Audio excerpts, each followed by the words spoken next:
thank you all for being here. It's just so exciting to see so many familiar faces in the room that we've been working with over the past 5 years. My name is Melissa Davis. And as a former journalist, it's a real privilege to work among you in this role as the director of the Colorado Media Project, along with the amazing Sam Moody, who is out at the registration table, but you know who he is, who's officially CMP's only staff member. So we could not do this without everyone in the room. This is truly a coalition, and it's a wonderful thing to be a part of. And I just want to say off the top that it's an honor to be among so many journalists in the room, editors, owners, entrepreneurs.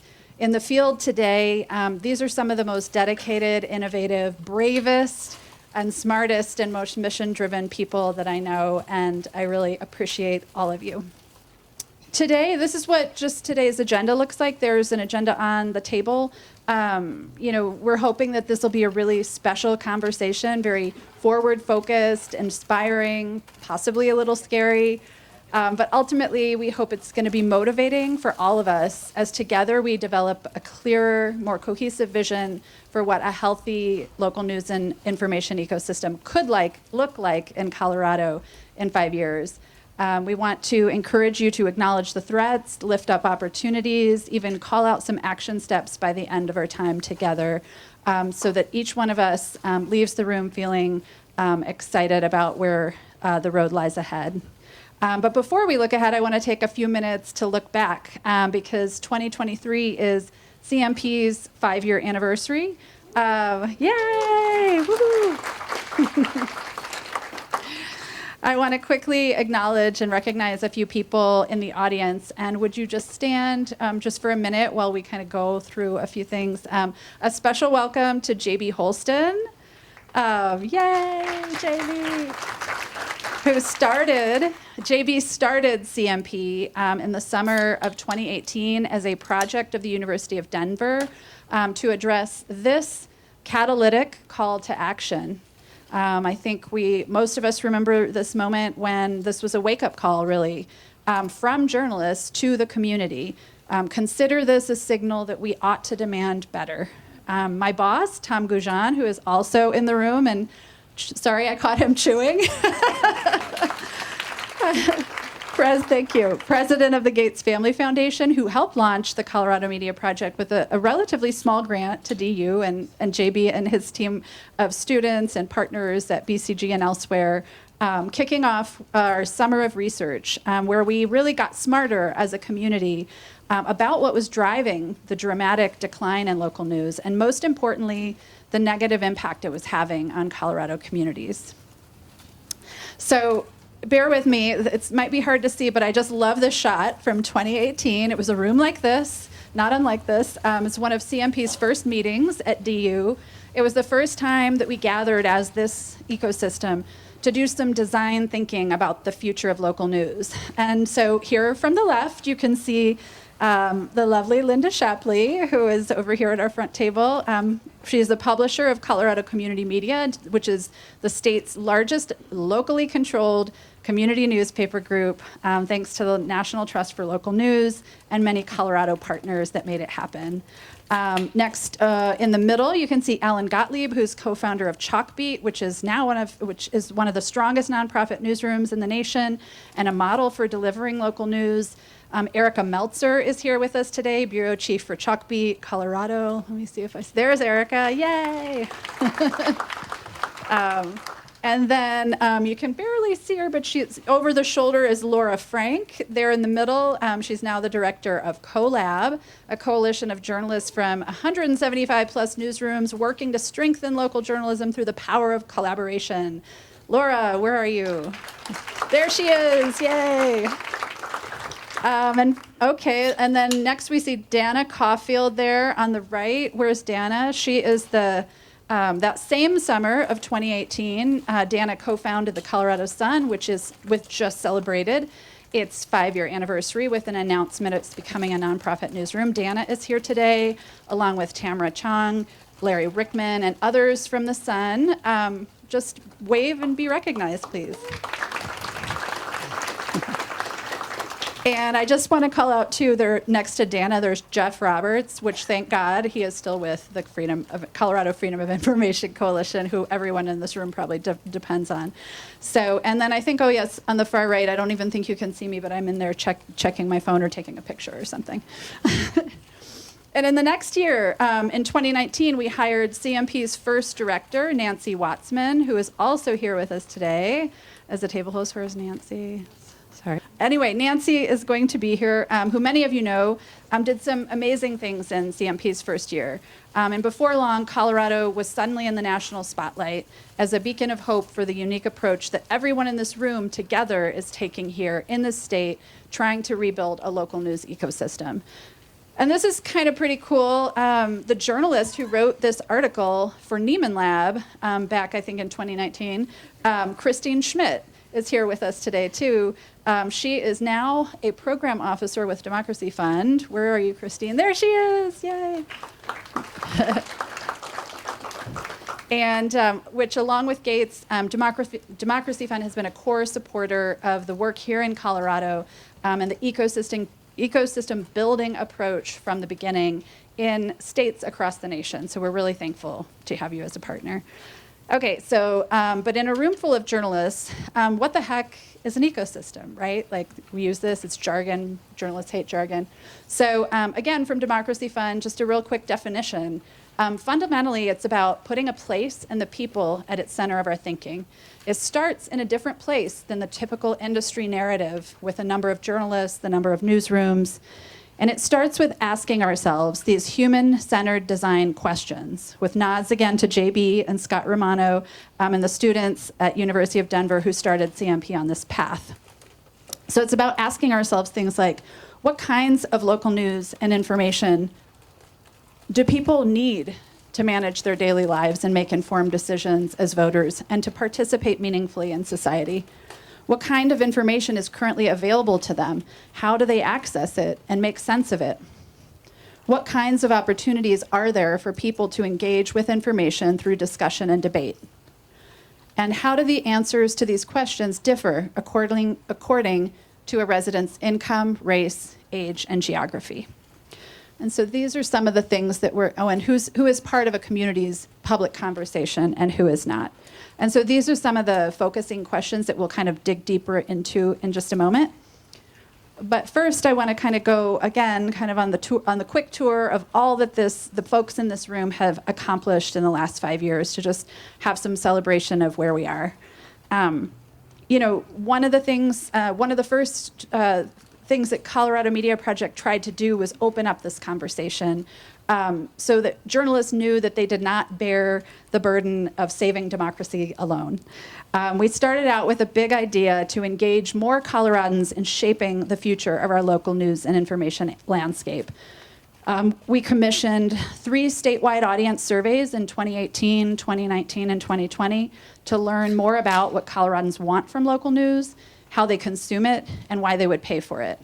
And by joining with the Colorado News Collaborative, Free Press, and many of the other community leaders in this room, we supported the Voices Initiative to amplify their calls for local news that better respects, and serves Coloradans and the communities of color. And we assembled a blue ribbon committee of Coloradans across sectors, many of you were involved in this room, who dared to raise the issue of public funding for local news through our first white paper, Local News is a Public Good. And the update to that white paper is on your table, and we sent it out as pre-reading. So hopefully you'll get a chance, if not previously, after the summit, to read that. And by joining with the Colorado Forum, Philanthropy Colorado, Building a Better Colorado, the League of Women Voters, the Municipal League, and other civic groups to make the case for local news among non-journalists across Colorado. We've also been honored to work with some amazingly creative partners to launch and support projects that are transforming the local news ecosystem. Back in 2019, we helped support the Colorado Sun with its first business planning through Boston Consulting Group. We helped Denverite find a new home with Colorado Public Radio, and we rallied funding to help support the transition. We launched the News Colorado Needs Matching Challenge, which has grown from 7 Colorado newsrooms in 2018 to 32 newsrooms last year, who in total raised more than $800,000 from over 5,000 individual donors during the month of December, and that's huge. So just acknowledge that's a big deal. These are a lot of newsrooms. Yeah, thank you. Yeah, a lot of you are in the room, and these are a lot of newsrooms that have never made the case for their journalism to their communities, and their communities are stepping up, which is just great. We also worked with the Colorado Press Association and 7 original newsroom tenants of the Rocky Mountain Public Media's Buell Center to launch and incubate the Colorado News Collaborative, which, as I mentioned, is now an independent nonprofit serving over 170 newsrooms across the state. And in 2021, CMP joined with the National Trust for Local News in its efforts to keep local news in local hands, rallying funders to underwrite the purchase of CCM's 23 publications, serving more than 1 million readers across the Front Range.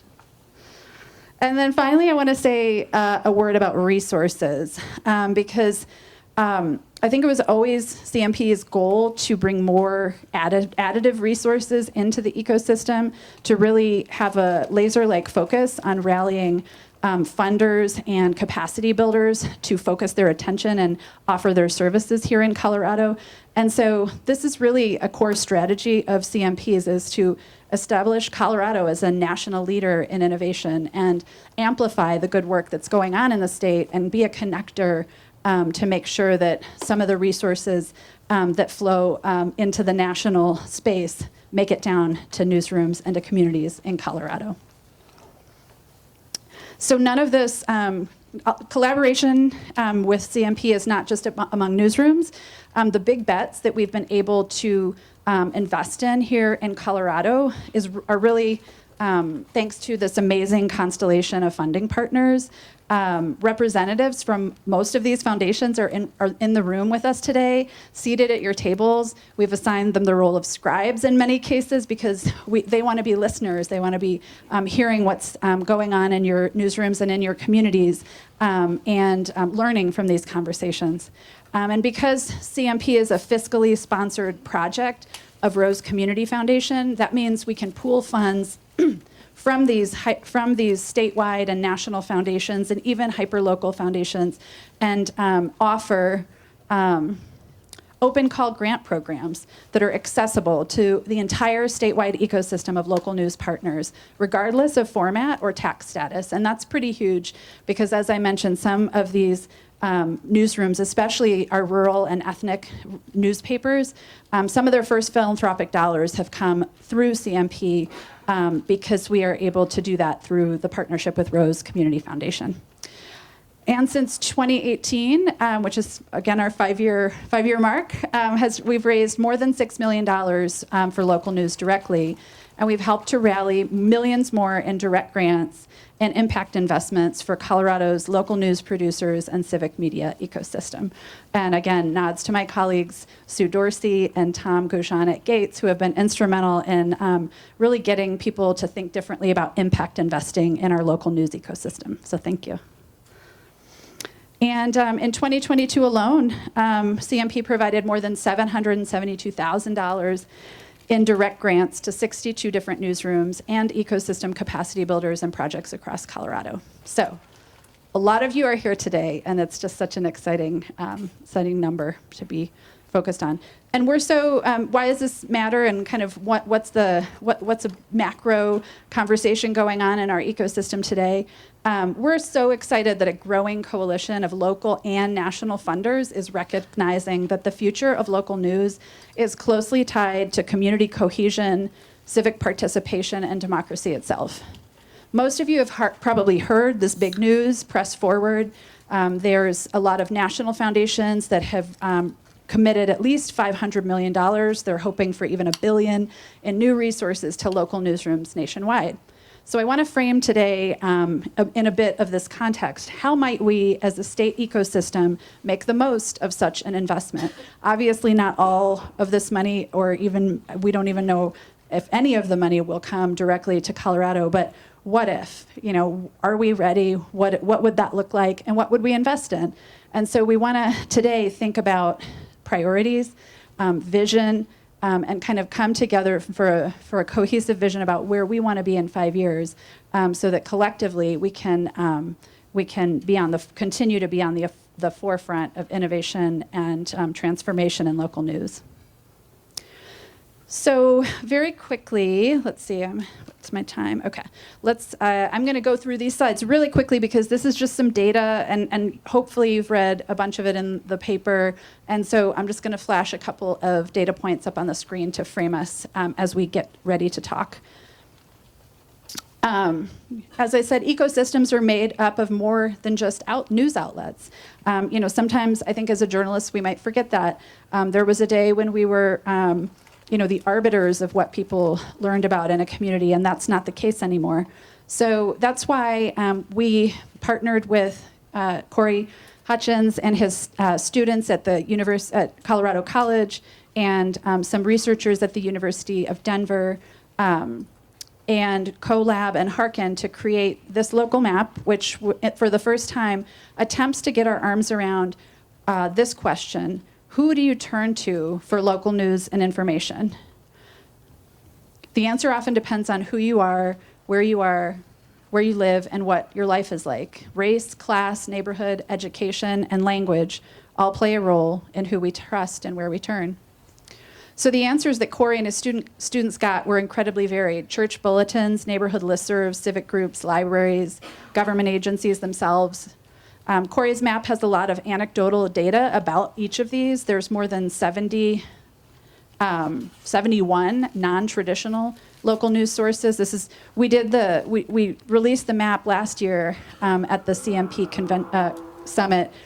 But then this year I asked Corey and David to dig deeper into the map and really quantify where are these outlets, in which counties or which regions, and then how many of each are there. And this is the map data. It's in the white paper.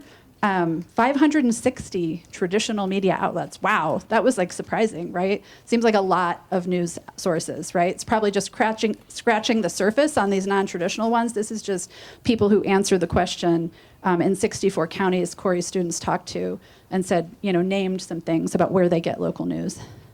But when it comes to who is producing original local content, we shouldn't get distracted by all of that, because the type of news that is professional, reliable, and covering topics that are on the FCC's list of civically important topics, and actually Steve Waldman, who wrote that report for the FCC 15 years ago and named the topics, he's over there too. Hi, Steve. The FCC's list of civically important topics. This is, I asked also David Capini at DU to take a deeper look at their content analysis that they did 2 years ago for the Colorado Trust.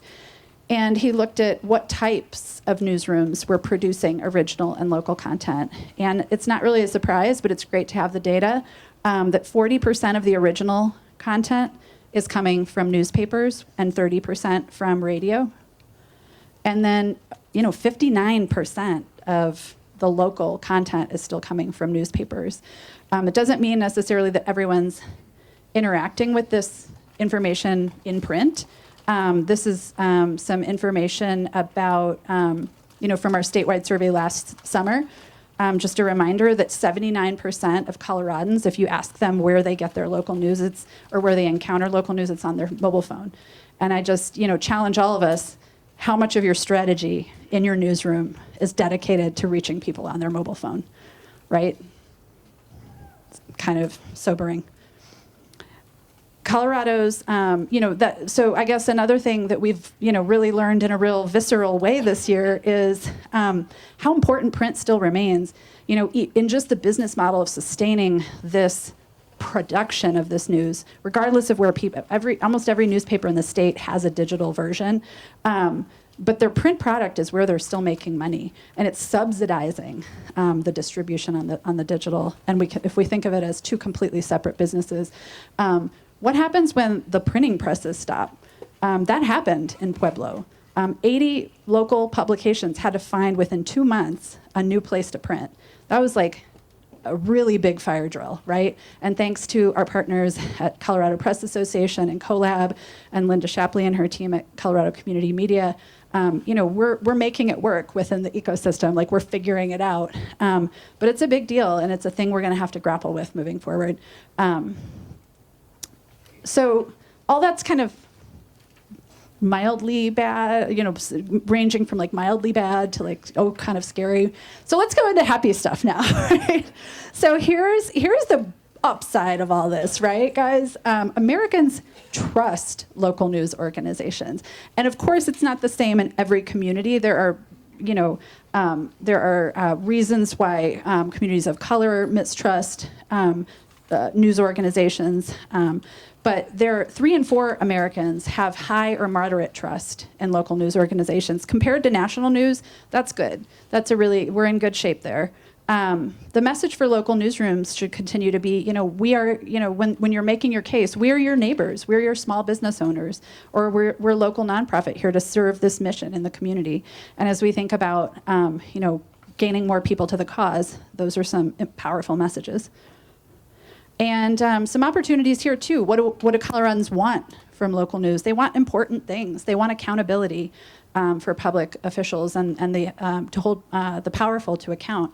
Advocates, you're going to hear in just a minute from some people, Tia, about how important local journalism is for advocates.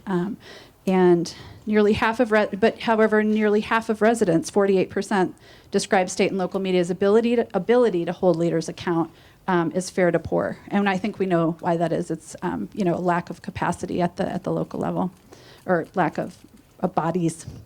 And then here's another bright spot. I think, right, most local newsrooms are still under local control. What is this, 70-something%? Sorry, let me get my glasses here. 71% of the 212 papers that we analyzed are either Colorado small businesses, single newspaper owners, a co-owned Colorado group like the Colorado Community Media, which has 23 papers, or owned by higher education or communities. And so that's a great base to build on. Those are local people who are dedicated. They're not going away, they're going to figure it out. So, and then, community service, the community service mindset is not a tax status. You don't have to be a nonprofit in order to serve your community. We know that, right? Like, you can still have advertisers and tug at the heartstrings of your local residents and make your case for their philanthropic support. Nonprofit newsrooms, though, they're growing. They're the fastest and biggest growing part of the sector. And of course, I'm preaching to the choir here, but we all know that local news, when we lose it, it hurts communities. And thanks again to the Democracy Fund for all their amazing research that they've compiled and we've shared in our white paper as well. So I'm just going to leave you now and turn it over to Sam. And as we frame this conversation, when it comes to the future of local news in 5 years, at CMP, we strongly believe that local newsrooms with professional journalists are still vitally important. And if newsrooms can continue to shift their focus from being the gatekeepers and sole arbiters of trusted news to being curators and co-creators of trusted news for and with communities, it's a beautiful thing because you're not alone. The diminishing number of journalists is sad. It's not. I don't think even $1 billion could buy back all the journalists that we've lost. But you're not alone.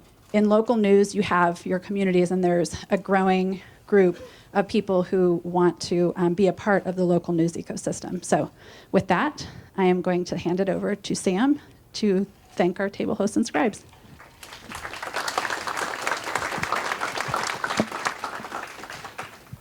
All right, and Tia, this is your cue if you want to get yourself ready to come up in just a moment. But while Tia's getting ready for our first flash talk, I really do thank you. None of our work is possible without the support of our funders, our collaborators, our partners, all of you in this room. I do want to give a special thank you to the table hosts and scribes, folks who have volunteered to spend their day helping us capture and facilitate the conversations we're having here in this room, if you're a table host or a scribe, would you please stand up and give us a wave so we can appreciate you and thank you?